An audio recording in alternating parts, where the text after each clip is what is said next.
دو چیزیں بہت زیادہ بیان کرتا ہے، اور انسان کو حوصلہ انہی دو چیزوں سے ملتا ہے۔ اپنا ایمان مضبوط کریں، جنت پر بھی اور جہنم پر بھی۔ دیکھو، یعلمون ظاہرا من الحیات الدنیا، اللہ فرماتے ہیں یہ لوگ دنیا کے ظاہر کو دیکھتے ہیں۔ یہ جو دنیا کا ظاہر ہے، بار بار ہم ان آیتوں میں پڑھ رہے ہیں کہ یہ دھوکہ ہے، یہ ایسے ہے نہیں جیسا نظر آ رہا ہے۔ مریں گے سب، ختم ہو جائے گا۔ کتنی بڑی حقیقت ہے یہ۔ ایک موت اس دنیا پر بھی آنی ہے اور ایک موت ہماری ذات پر بھی آنی ہے۔ آج وہ لندن والے بھی نہیں آئے؟ خیریت تو ہے؟ اچھا، 2 دن سے نہیں آ رہے، اللہ خیر کرے۔ ایک موت ہم پر بھی آنی ہے اور ایک اس دنیا پہ بھی آنی ہے۔ یہ سب سائنسی ترقی اور خلائی سیارے اور مریخ اور چاند پہ پہنچنے والی باتیں بالآخر زمین پہ ڈھیر ہو جائیں گی۔ تو ترقی سے تو آپ کو منع نہیں کیا جا رہا، لیکن بار بار بتایا جا رہا ہے اصل آخرت ہے۔ انسان مرنے کے بعد مر کے ختم نہیں ہوتا، بہت بڑی زندگی اس کے بعد شروع ہوتی ہے، جنت کی صورت میں یا جہنم کی صورت میں۔ ہم نے فرعون کا واقعہ بھی پڑھا، ہم نے قارون کا واقعہ بھی پڑھا، ہم نے موسیٰ علیہ السلام کا واقعہ بھی پڑھا، کیسے اللہ نے فرعون کو آگ میں داخل کیا ہے۔ اب آپ مجھے ایک بات بتاؤ، جن لوگوں کا آخرت پہ یقین نہیں ہے، ان کی نظر میں فرعون لاکھوں بچوں کا قتل کر کے بھی اس کو کوئی نقصان نہیں ہوا، زیادہ سمندر میں پانی میں غرق ہو گیا، وہ تو نہیں بھی ہوا ہوتا تو اب تک تو ویسے ہی مر چکا ہوتا۔ لیکن اللہ کہہ رہا ہے ایسا نہیں ہے، ایسا نہیں ہے۔ النار یعرضون علیہا غدوا وعشیا، آگ ہے جس میں وہ صبح و شام جلایا جاتا ہے۔ تو ان راتوں میں اللہ سے رات کو اٹھ کے بار بار آگ سے پناہ مانگیں۔ آگے بڑی سخت زندگی شروع ہونے والی ہے، اور ایک طرف اللہ کی بہت خوبصورت جنت ہے، بہت خوبصورت جنت۔ مجھے کسی نے بتایا کہ مجھے خواب میں جنت دکھائی گئی، کل کی بات ہے، تو جو بتانے والے بتا رہے تھے کہ اتنی خوبصورت جنت، اتنی خوبصورت، دل ہی نہیں کر رہا تھا اٹھنے کا نا کہ آنکھ کھل جائے، اتنی خوبصورت جنت۔ تو میں نے کہا کہ جتنی خوبصورت آپ کو خواب میں نظر آئی ہے نا جنت، اس کو 1 کروڑ سے ضرب دے دو پھر بھی کم ہے۔ تو بھائی یہ کچھ بھی نہیں ہے، یہ جو ہے نا، یہ جو یہاں کی انٹرٹینمنٹ، یہاں کیا ہے، زیادہ پیزا کھا لو گے نا، یہ انٹرٹینمنٹ ہے یہاں کی۔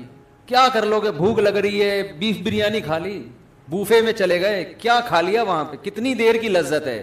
آپ کی پسند کی شادی ہو گئی، آپ کو آپ کی محبوبہ مل گئی، تھوڑے دنوں میں اس نے بھی بڈھے ہو جانا ہے، آپ بھی بڈھے ہو گئے۔ حضرت حکیم اختر صاحب رحمہ اللہ تعالی شعر پڑھا کرتے تھے، وہ پورا شعر مجھے اکثر یاد ہی نہیں رہتا، آخر کا ہی یاد رہتا ہے ہمیشہ سے، کہ ختم زندگانی ہوئی، کوئی نانا ہوا کوئی نانی ہوئی۔ یہ جو عشق تھا نا، یہ بالآخر نانا اور نانی پہ جا کے ختم ہوتا ہے۔ عاشق نانا بن جاتا ہے اور معشوقہ نانی، تبھی تو صحابہ کرام اس جنت کے پیچھے دوڑے ہیں۔ غزوہ احد میں صحابی گھمسان کی جنگ ہے، کھجور کھا رہے ہیں، پھر کہنے لگے یہ کھجور ختم ہونے کا زمانہ تو بہت طویل ہے اور جنت میرے بالکل سامنے، اتنا صبر نہیں ہوتا مجھ سے۔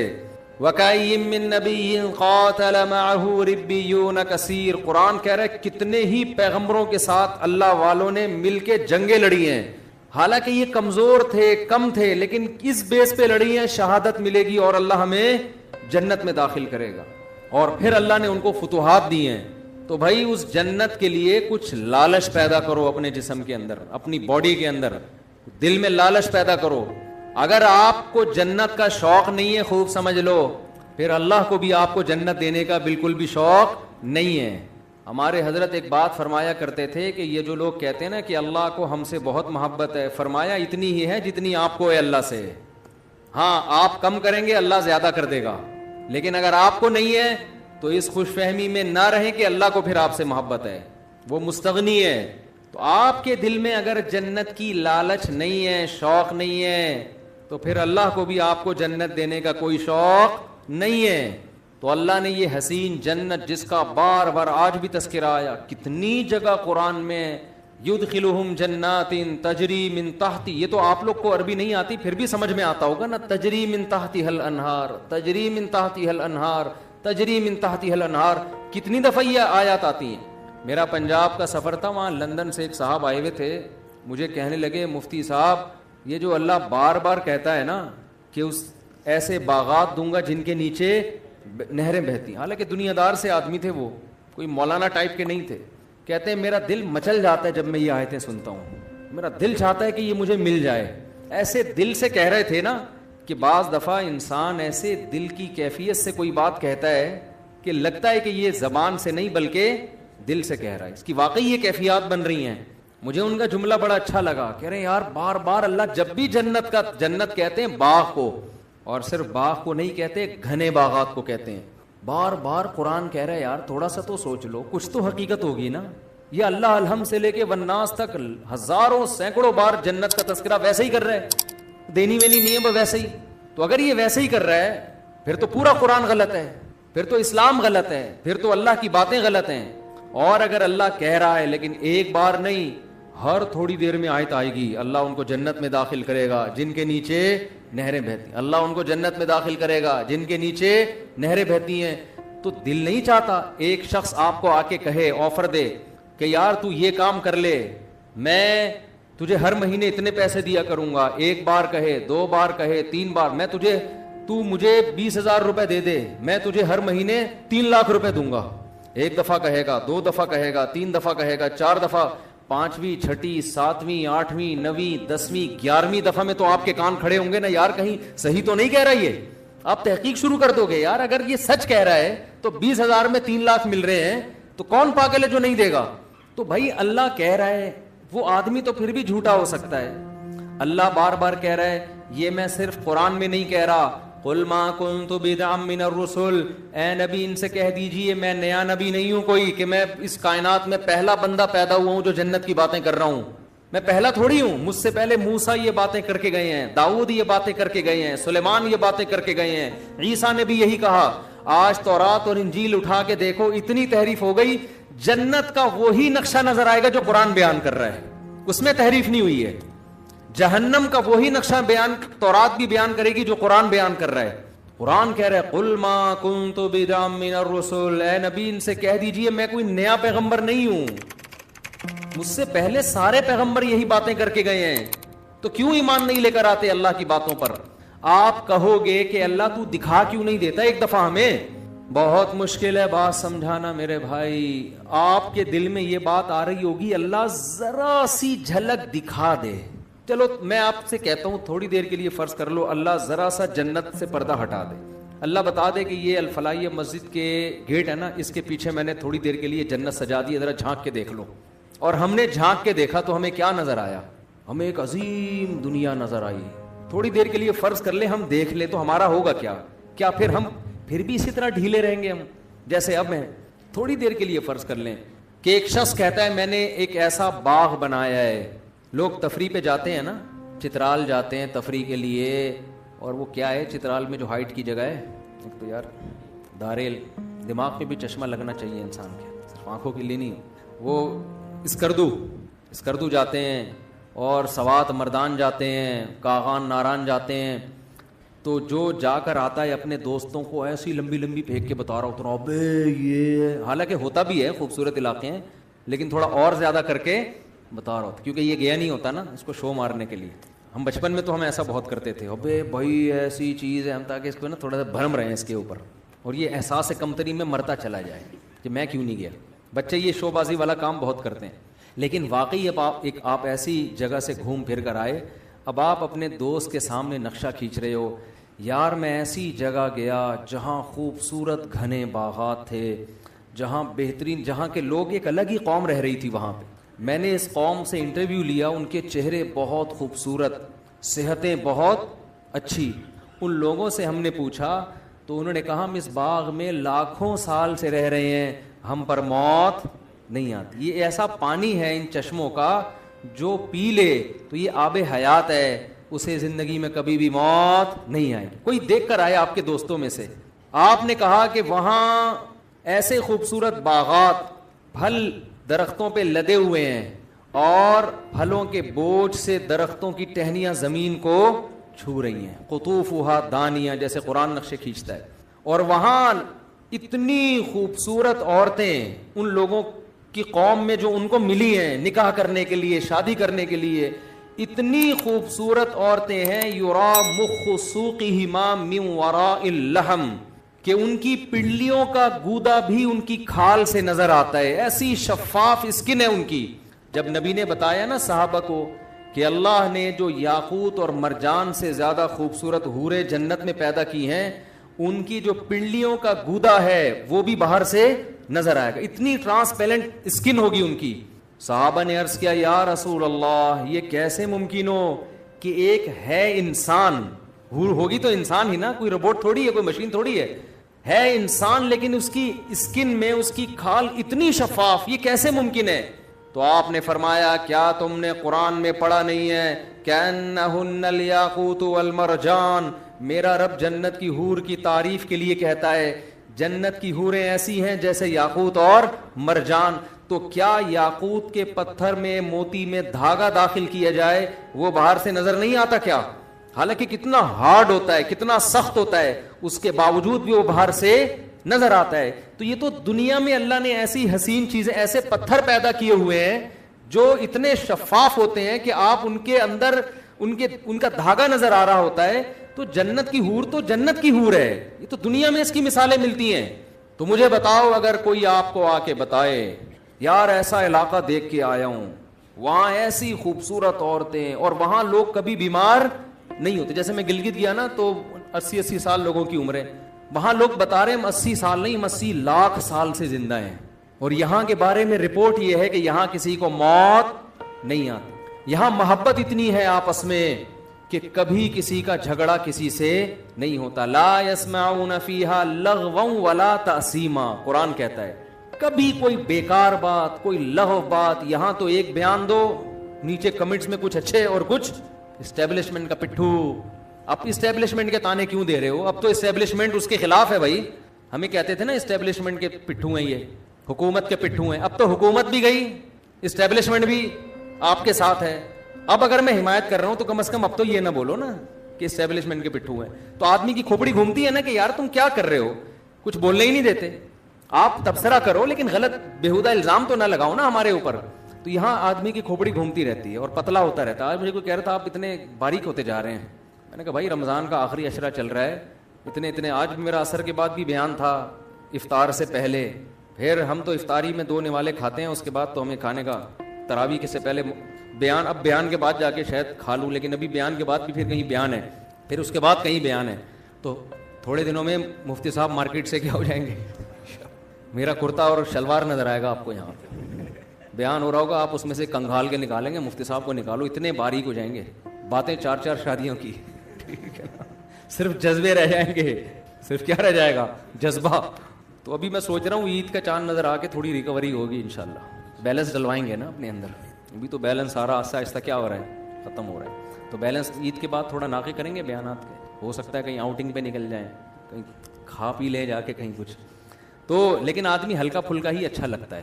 جتنا دبلا ہوتا ہے نا آدمی, دیکھنے میں کمزور لگ رہا ہوتا ہے, حقیقت میں وہ اور صحیح ہو رہا ہوتا ہے. میرے تو رمضان میں زیادہ صحیح رہتا ہے آدمی, جتنا کم کھاؤ. روٹی تو کھاؤ ہی نہیں رمضان میں, لیمن کا جوس پیتے رہو بیٹھ کے, اس پہ فٹ رہو گے, اس پہ سیٹ ہو جاؤ. ایسا فٹ فاٹ ہو جاتا ہے نا آدمی, ہلکا پھلکا, صحت ٹائٹ ہو جاتی ہے. خیر, تو میں آپ سے عرض کر رہا تھا کہ یہاں ہم الٹی باتیں سنتے رہتے ہیں, دماغ پکتا رہتا ہے, ٹینشن میں جاتے رہتے ہیں. قرآن کہتا ہے لا يسمعون فيها لغوا ولا تأثیما, کوئی لغو بات, کوئی ایسی بات کبھی سننے کو نہیں ملے گی جسے سن کے آپ کی کھوپڑی گھوم جائے کہ یار تیرا کیا بولا, دل کر رہا تیرے رکھ کے ایک چماٹ لگاؤں.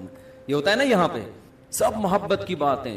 جب ملیں گے سلام کے ساتھ ملاقات, وآخر دعواہم الحمد للہ رب العالمین. جب رخصت ہوں گے تمام تعریفیں اس اللہ کے لیے, منہ سے اچھی بات نکالیں گے لوگ, محبت ہوگی آپس میں, بازار لگیں گے, مارکیٹیں لگیں گی, خرید و فروخت کا اپنا انسان کا ایک نشہ ہے شاپنگ کرنے کا, تو چہرے رونق ہو جائیں گے.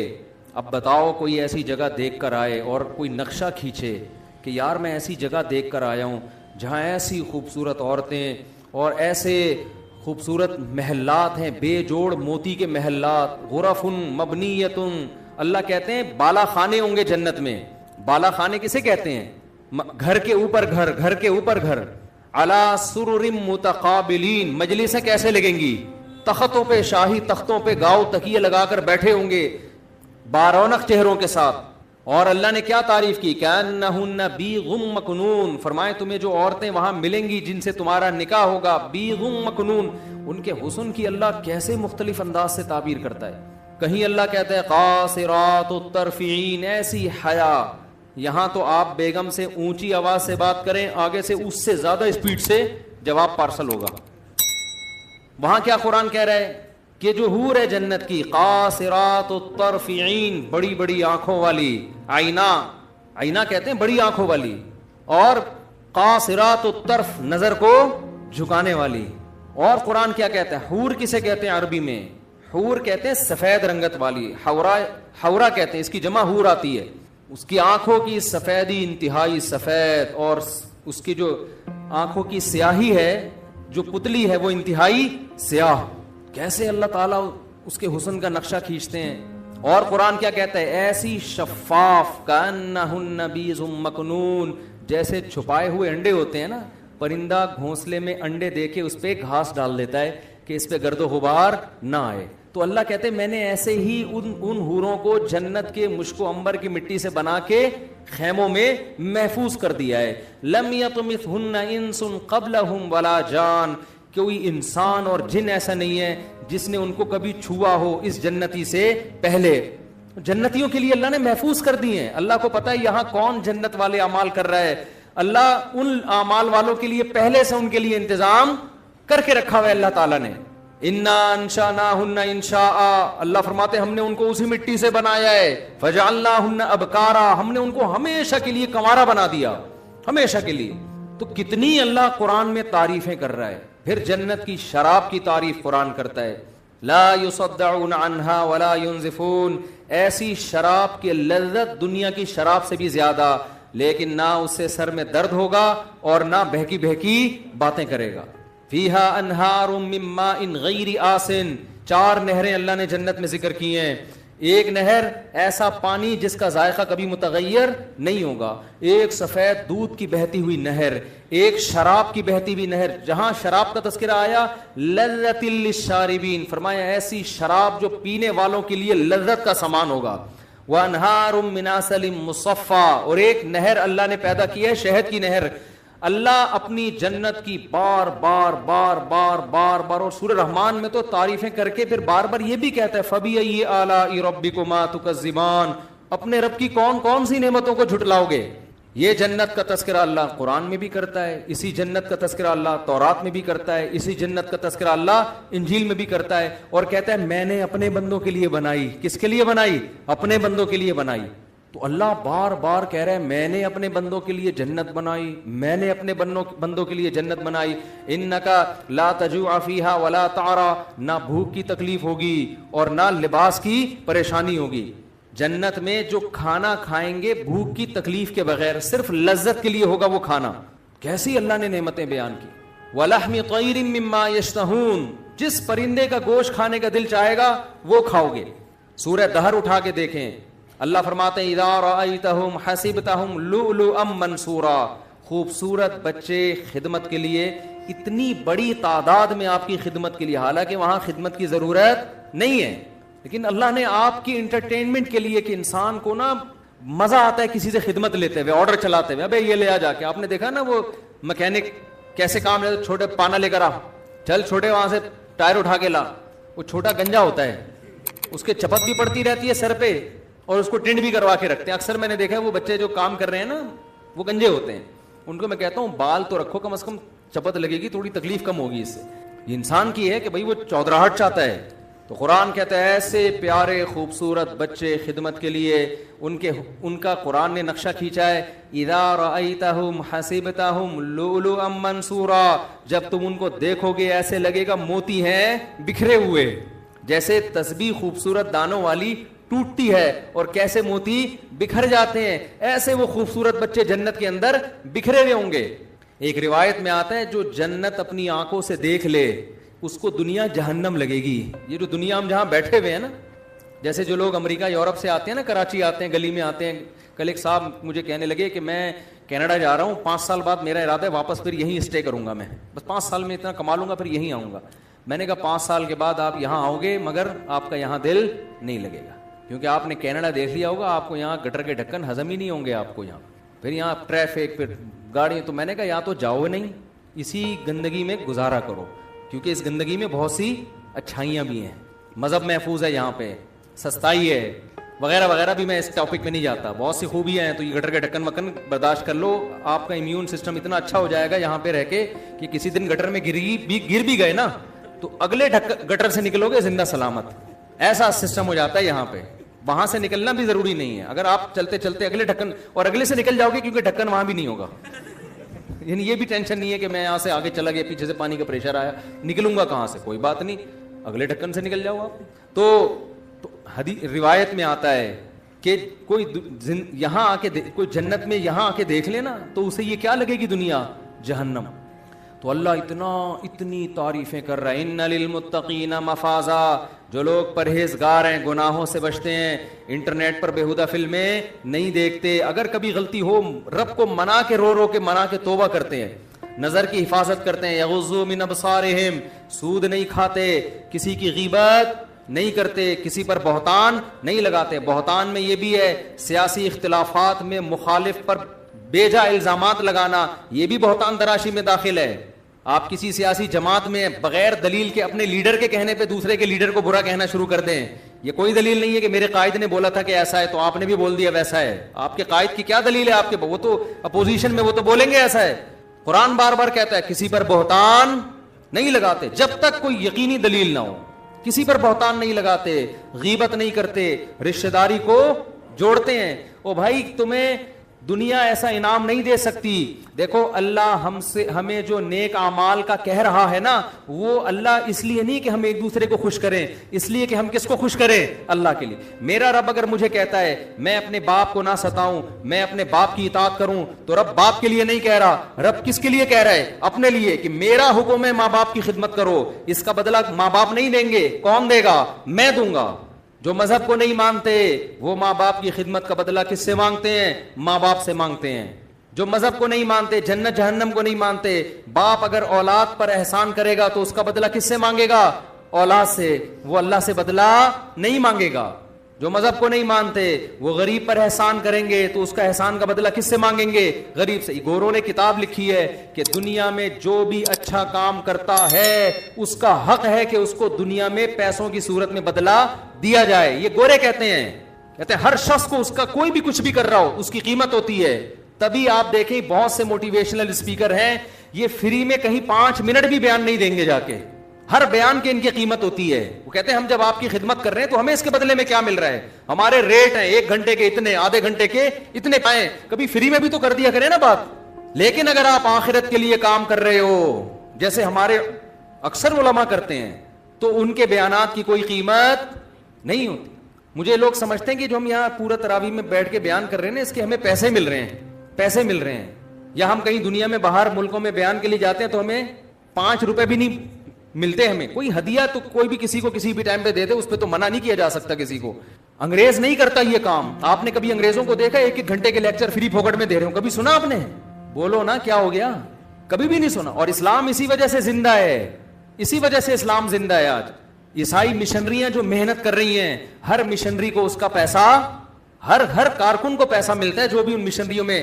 تبلیغی جماعت پوری دنیا میں گھومتی ہے, ساؤتھ افریقہ کے جنگلوں میں بھی, اپنی جان, اپنا مال, اپنا وقت. آپ ایک کمپنی کو بتا دیں کہ آج جتنا کمپنی میں کام ہوگا اس دن کی تنخواہ آپ کو نہیں ملے گی, ایک بندہ کمپنی میں جا کے دکھا دیں میرا نام بدل دیں آپ. لیکن تبلیغی جماعت میں ایک مینیجر ہوتا ہے جس کو امیر کہتے ہیں, وہ مینیجر ہے, اس کے ماتحت 10-15 افراد ہوتے ہیں, پورے سال جماعت کو لے کے چلتا ہے. وہ پورے سال 1 روپیہ بھی اس کا نہیں لیتا, 1 روپیہ بھی. اپنا پیسہ ان پہ خرچ کر رہا ہے الٹا.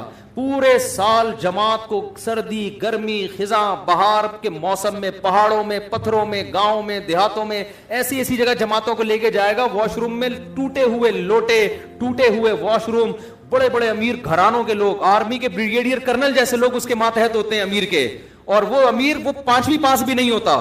کیسے بہترین نظام کے تحت پوری سال جماعت کو گھما کے واپس لے آتا ہے. جب واپس آتا ہے تو کوئی ہار پھول لے کے استقبال کے لیے کھڑا نہیں ہوتا کہ اللہ کی راہ میں سال لگا کے آیا ہے. یہ کہاں سے، یہ کیوں ہو رہا ہے بھائی؟ یہ کوئی دنیا میں تصور کر سکتا، کوئی گورا انگریز تصور کر سکتا ہے اس کا؟ یار نہیں سمجھ میں آ رہی نا تو مجھے غصہ نہیں دلایا کرو تم لوگ، تو یوں کر دیا کرو ہاں نہ کچھ منہ ہلایا کرو. میں تو کب سے بیان کر رہا ہوں، میں عصر کے بعد میرا گلا بیٹھا ہوا، تراویح بھی پڑھائی میں نے، اور افطاری میں نے ایک ان سے بولا تھا، کسی سے، ان سے تو نہیں بولے گا، مجھ سے کسی سے میں نے بولا تھا کہ نیمبو کا شربت پلا دو اللہ کا واسطہ. وہ بغیر چینی کے نیمبو ڈال کے لے آیا اس میں. افطاری میں طاقت آتی ہے لیمن کا شربت پینے سے، یا آپ تجربہ کر کے دیکھیں. نیمبو نچوڑیں، وٹامن سی ملتا ہے، ایک انرجی آتی ہے، پھر کچھ بھی نہ کھائے آدمی پھر طاقت آ جاتی. نہیں تو آپ اگر افطاری میں بیٹھ کے روٹیاں پھوڑنا شروع کر دو پھر تو ٹن کھاؤ ٹن یا کسی کام کا نہیں رہتا آدمی. تو افطاری میں ہم لیمن کا شربت لازمی کوشش کرتے ہیں، اسے بڑی انرجی ملتی ہے، روح افزا اور یہ سب چیزوں کے بغیر، بس سادہ لیمو اور چینی ملائی پی گئے. تو وہ بھی نہیں ملا آج تو ہمیں، گھنٹہ انتظار کروایا پھر لیمو لا کے رکھ دیا. ابے میں نے کہا یہ کیا گلا خراب کروائے گا اتنا کھٹا.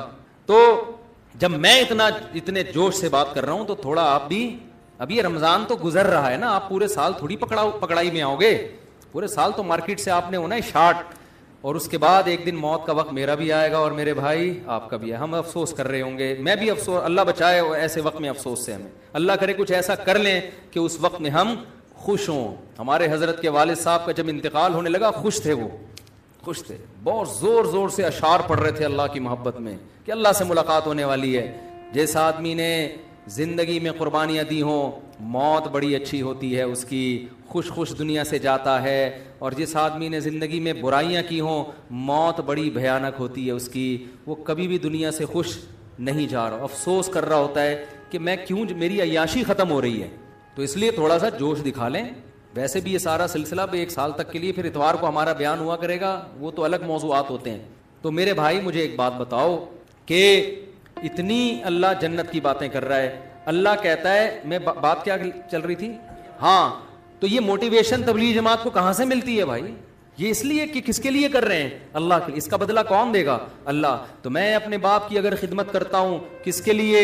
اللہ کے لیے. ماں کی خدمت کرتا ہوں کس کے لیے؟ اللہ کے لیے. میں اگر رشتہ دار، میں سے مراد ہم سب، میں اگر رشتہ داری جوڑتا ہوں کس کے لیے؟ اللہ کے لیے. ہمیں کسی سے کوئی غرض نہیں ہے، ہم اللہ کے لیے کریں گے جو کریں گے. اپنا مال خرچ کرو ان پہ، اپنی جان خرچ کرو لوگوں پہ، اس کا نتیجہ کیا نکلے گا؟ اللہ قرآن میں آپ کو تسلیاں دے رہا ہے، اور اللہ کہہ رہا ہے کہ میں صرف قرآن میں تسلیاں نہیں دے رہا، جو میرے لیے قربانیاں دے گا نا، تتنزل علیہم الملائکہ، اس کے دل پہ فرشتے نازل ہو کے بھی اس کو تسلیاں دیں گے. اللہ تخافوا ولا تحزنوا، خوف مت کرو، غم نہ کرو. اللہ تخافوا ولا تحزنوا وابشروا بالجنۃ التي كنتم توعدون، خوشخبری قبول کرو اس جنت کی جس کا اللہ نے تم سے وعدہ کیا. ان قریب، ان قریب، بہت جلد، بہت جلد، دیر نہیں ہے، بہت جلد اللہ تمہاری ساری پریشانیاں دور کر دے گا. ہمارے نبی صلی اللہ علیہ وسلم کا جب آخری وقت تھا، آپ کو بہت شدید بخار تھا اور آپ بہت شدید تکلیف میں تھے. حضرت فاطمہ رضی اللہ تعالی عنہا بیٹھی ہوئی غمزدہ اور کہہ رہی واہ کربا ابتا، ہائے میرے باپ کی تکلیف. بیٹی، اور وہ بھی حضرت فاطمہ جیسی، تو ان پہ کیا گزر رہی ہوگی اپنے والد کو جب اس تکلیف میں دیکھا ہوگا. کہہ رہی ہوں ہائے میرے والد کا درد. تو نبی نے کیا تسلی دی؟ لا کربا علی ابیکا بعد الیوم، اے فاطمہ آج کے بعد تیرے باپ پر کبھی کوئی غم نہیں آئے گا. یہ اللہ کی طرف سے آخری آزمائش. کیسے کتنی پریشانیوں میں ہمارے نبی نے وقت گزارا نا. ساری کوئی ہدف بنایا ہمارے نبی نے کہ میرا ایک بنگلہ ہوگا، میرا ایک ویژن ہے، میں ایک بزنس کروں گا، میں کاروبار کو ترقی دوں گا، اور میں پھر جو ہے یار میں سیاست میں آؤں گا. کوئی ہدف بنایا نبی نے؟ ایک ہدف کہ میں نے کس کو راضی کرنا ہے؟ اللہ کو. اس کو راضی کرنے کے لیے میرے اللہ نے میرے ذمے جو کام لگایا ہے میں نے اس کو فوکس کرنا ہے. بس آپ کی پوری محنت اسی ویژن پر تھی. مال کی قربانی سب سے زیادہ خود دے رہے ہیں، جان کی قربانی سب سے زیادہ خود دے رہے ہیں. یہ جو لیڈر کی بات، اب کیا کریں، وہ عمران خان کا تذکرہ آ جاتے ہیں. عمران خان جو بار بار نوجوانوں کو کہتے ہیں نا کہ لیڈر، جب لیڈر میں جو ہے نا انگریزوں کی کتابیں پڑھتے ہیں کامیاب لیڈروں میں، کامیاب لیڈر میں پیغمبر محمد صلی اللہ علیہ وسلم سے زیادہ کوئی کامیاب نہیں گزرا. تو سابق وزیر اعظم نے جو بار بار کہا ہے نا نوجوانوں کو کہ بھائی محمد صلی اللہ علیہ وسلم کی سیرت پڑھو گے، کامیاب لیڈر کسے کہتے ہیں. واقعی آپ کو انگریزوں میں ایسا کامیاب لیڈر نہیں ملے گا. آپ کو ہٹلر جیسے ملیں گے جو بالآخر آخر میں ناکام ہوئے. کامیاب لیڈر تو محمد صلی اللہ علیہ وسلم تھے. کیوں؟ ہدف کس کو بنایا؟ آخرت کو. سب سے کامیاب لیڈر. 23 سال کے عرصے میں کیسا بڑا انقلاب, کتنا بڑا انقلاب. صحابہ قربانیاں دے رہے ہیں. کیوں؟ وہ کہتے ہیں کہ یہ جو ہم سے جنت کی بات کرتے ہیں نا محمد صلی اللہ علیہ وسلم, ان کا خود بھی جنت پہ یقین ہے, ورنہ یہ خود بھی اتنی قربانیاں بولو نہ دیتے. یہ خود روزے رکھ رہے ہیں, ہمیں کہہ رہے ہیں غروب آفتاب کے وقت افطار کر لو, اور خود سحری سے شروع کرتے ہیں, اور افطار کب کرتے ہیں؟ سحری میں. نبی تو 24 گھنٹے کا روزہ رکھتے تھے. ہمیں کہہ رہے ہیں دنیا مسافر خانہ ہے, دنیا سے دل نہ لگاؤ, دنیا رکھ لو دل نہ لگاؤ, اور خود رکھتے بھی نہیں ہیں. دل لگانا تو دور کی بات, خود کہہ رہے ہیں مجھے کیا دنیا سے بھائی, مالی ولی دنیا. میری مثال تو ایک مسافر کی ہے, درخت کے نیچے آرام کرنے کے لیے لیٹ گیا تھوڑی دیر کی. ہمیں کیا کہہ رہے ہیں کہ دنیا رکھو مگر دل نہ لگاؤ, اور اپنے لیے کیا ہے, رکھو ہی نہیں. بالکل کوئی الزام لگا ہی نہ سکے آپ صلی اللہ علیہ وسلم کے اوپر.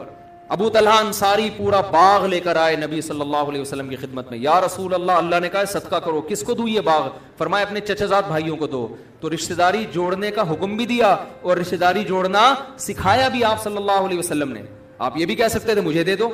نبی کو صدقہ کرنے کا سب سے زیادہ ثواب ہے. آج پیر اپنے فضائل خود ہی بتا رہا ہوتا ہے بعض دفعہ مریدوں کو کہ پیر کو ہدیہ دینے میں اتنا ثواب ہے کہ پوچھو ہی نہیں. بس میں کسی پیر پہ بدگمان نہیں ہو رہا, اگر کوئی پیر صاحب بتا رہے ہیں, ہو سکتا ان کی نیتوں پہ شبہ نہ کریں, ہو سکتا ہے واقعی آپ کو ترغیب انسان کا بچہ بنانے کے لیے کر رہے ہوں, لیکن بہت سے زیادہ تر تو 2 نمبر ہی ہو رہی ہے. ایک صاحب نے مجھے بتایا, میرے پیر صاحب مجھے کہتے ہیں یار کبھی تمہاری جیب سے ایک دھیلا بھی ہدیہ کا نکلتا ہوا نہیں دیکھا میں نے, کبھی تو کچھ دے دیا کرو اپنے پیر صاحب کو.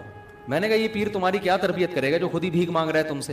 تو ہاں کسی سے بے تکلفی ہو تو وہ تو دوستوں سے انسان کہہ دیتا ہے کہ یار چل بے نہاری کھلا چلتے ہیں یار, بہت دن ہو گئے, آج کبھی کچھ اپنی جیب سے بھی کچھ نکال لیا. اگر بے تکلفی کے احکام تو الگ ہوتے ہیں. تو کیسی قربانی, غزوہ خندق میں صحابہ نے 1 پتھر اور نبی نے پیٹ پہ 2 پتھر باندھے ہوئے. غزوہ احد میں سب کے قدم اکھڑ گئے مگر نبی میدان جنگ میں کھڑے ہوئے ہیں. اگر آپ صلی اللہ علیہ وسلم بھی نکل جاتے تو لوگ کیا کہتے کہ جس جنت کی باتیں آپ ہم سے کرتے ہیں, آج خود اس جنت سے تو آپ معاذ اللہ فرار ہو رہے ہیں, اور ہمیں اس جنگ میں معاذ اللہ دھکیل رہے ہیں آپ. پیغمبروں نے سب سے زیادہ قربانیاں دی ہیں. موسیٰ علیہ السلام نے جب فرعون کو بتایا نا جنت برحق ہے, فرعون نے کتنی آفریں کی ہوں گی حضرت موسیٰ کو. وہ جادوگروں کو اتنی بڑی بڑی سیٹیں دینے کے لیے تیار تھا جو موسیٰ کے مقابلے میں آئے, تو حضرت موسیٰ کو کتنا نوازتا. وہ کہہ رہے میرے لیے تو سب سے, لوگ اپوزیشن کو خریدنا شروع کر دیتے ہیں نا, بکتے ہیں پھر اسمبلیوں میں لوگ. تو حضرت موسیٰ کی کتنی بڑی قیمت لگاتا, اور حضرت موسیٰ کو آخر وقت تک پتہ نہیں ہے کہ اللہ میری مدد کیسے کرے گا. بنی اسرائیل یہ منظر دیکھ رہے تھے کہ جو لیڈر ہمیں کہہ رہا ہے کہ جنت ہے, اللہ ہے, وہ ہم سے زیادہ قربانیاں دے رہا ہے اور ہم سے زیادہ مال اور دولت کو ٹھکرا رہا ہے. اسی کو لیڈر کہتے ہیں, اسی پہ لوگ جمع ہوتے ہیں. اور اگر آپ کی باتیں کچھ اور ہوں اور آپ کے دعوے عمل کچھ اور ہو, تو میرے بھائی صرف داڑیاں ٹوپیاں پگڑیاں دیکھ کے آج کوئی بھی متاثر نہیں ہوتا. یہ آج کی دنیا بڑی ہوشیار ہے, وہ کبھی بھی نہیں دیکھتی کہ کس کے نام کے ساتھ مفتی لگا ہوا ہے, مولانا لگا ہوا ہے, پیر صاحب لگا ہوا ہے, دامت برکاتم لگا ہوا ہے, ٹھیک ہے نا. یہ لگانے پر گورنمنٹ کی طرف سے کوئی پابندی نہیں ہے. آج کل نام مارکیٹ میں ایسے آ رہے ہیں, نام ہی پتہ نہیں چلتا کہ حضرت کا اس میں نام کہاں ہے, پیچھے اتنی لمبی گردان, آخر میں اتنی لمبی گردان. بندہ کہتا رہتا ہے ان کے ابا نے ان کا نام رکھا کیا تھا, شیخ المشائخ, پیر طریقت, اور مجھے تو یاد بھی نہیں ہوتے. ابھی کسی کا بیان تھا, وہ تعارف کروا رہے تھے, شیخ المشائخ, عارف باللہ, پیر طریقت, اور مجھے یاد بھی نہیں ہوتے نا اتنے نام, فلانے کے فلانا تو ڈمکانے کے, پھر وہ نام آ کے پھر وہ دامت برکاتم مدذل العالیہ اور فلانا تو ڈمکانا. وہی آدمی ختم کرو یار, خدا کے لیے ہلکا کر دو یار. کوئی بہت بڑی شخصیت ہو نا, چلو اچھا لگتا ہے, بہت ہی بڑی کچھ, ورنہ نارمل تو بھائی سب ٹھیک ہے, نیک آدمی ہے. بیان شروع کریں بسم اللہ کر کے. میں پنجاب میں یہ پنجاب میں بہت ہے, پنجاب میں جاؤ نا, بیان سے پہلے اتنی لمبی تقریر شروع. اب تو میرے نام کے ساتھ ایک اور لقب لگا دیا, فاتح جہلم. پنجاب میں جہیں بھی جاؤ تو پہلے وہ گردان چلاتے تھے جو شیخ الحدیث جامعۃ الرشید کے میرے استاذ, میں ان کا ادنا سا خادم شاگرد, میں ان کے چرنوں میں بیٹھا ہوا ہوں. ان کو جانتے نہیں ہے نا یوٹیوب کی وجہ سے, مجھے زیادہ مجھے کہہ رہے ہیں جامعۃ الرشید کے شیخ الحدیث, وہ بھی مجھے دیکھ رہے ہیں, تو شیخ الحدیث کب سے ہو گیا بھائی, تو میرا شاگرد ہے. میں نے کہا ہمیں پتہ نہیں, بس اللہ نے بنا دیا. تو تکلفات بہت ہیں. کام ہمارا مارکیٹ میں کیا ہے, کام تبلیغ نے, اسی وجہ سے تبلیغ میں القاب تو ہے ہی نہیں. تبلیغ میں پتہ چلتا ہے حضرت کبھی اسٹیج پہ ایسا کیا, اب میں دعوت خطاب دے رہا ہوں حضرت حاجی عبد الوہاب صاحب جنہوں نے تبلیغ میں اتنے سال لگائے، پھر فلانے ملک میں گئے، پھر فلانی جگہ سے. بھائی بیان سنو، پتلی گلی سے نکلو. میں یہ نہیں کہہ رہا جو القاب لگاتے ہیں غلط، بعض دفعہ تعارف کے لیے تھوڑا بہت انٹروڈکشن کرنا پڑتا ہے، بڑی عظیم شخصیت ہے، اس میں کوئی حرج نہیں ہے. اعتدال تو ہونا اس میں، کہاں سے کہاں بات چلی گئی، اصل ٹاپک رہ نہ جائے. میرا آج ایک اور جگہ بھی بیان ہے. تو کیا بیان کرنا تھا؟ تو میں یہ کر رہا تھا کہ ان سب چیزوں کا بدلہ کون دے گا؟ اللہ. اسی وجہ سے نیک لوگ جو ہے نا، نیک لوگ، ان کی خلوت ان کی جلوت سے زیادہ اچھی ہوتی ہے. تنہائی میں وہ اللہ کو زیادہ یاد کرتے ہیں. اور یہ کر لو، اگر نہیں ہے تو یہ عادت ڈالو کہ تنہائی میں اللہ کو یاد کرنا سیکھو.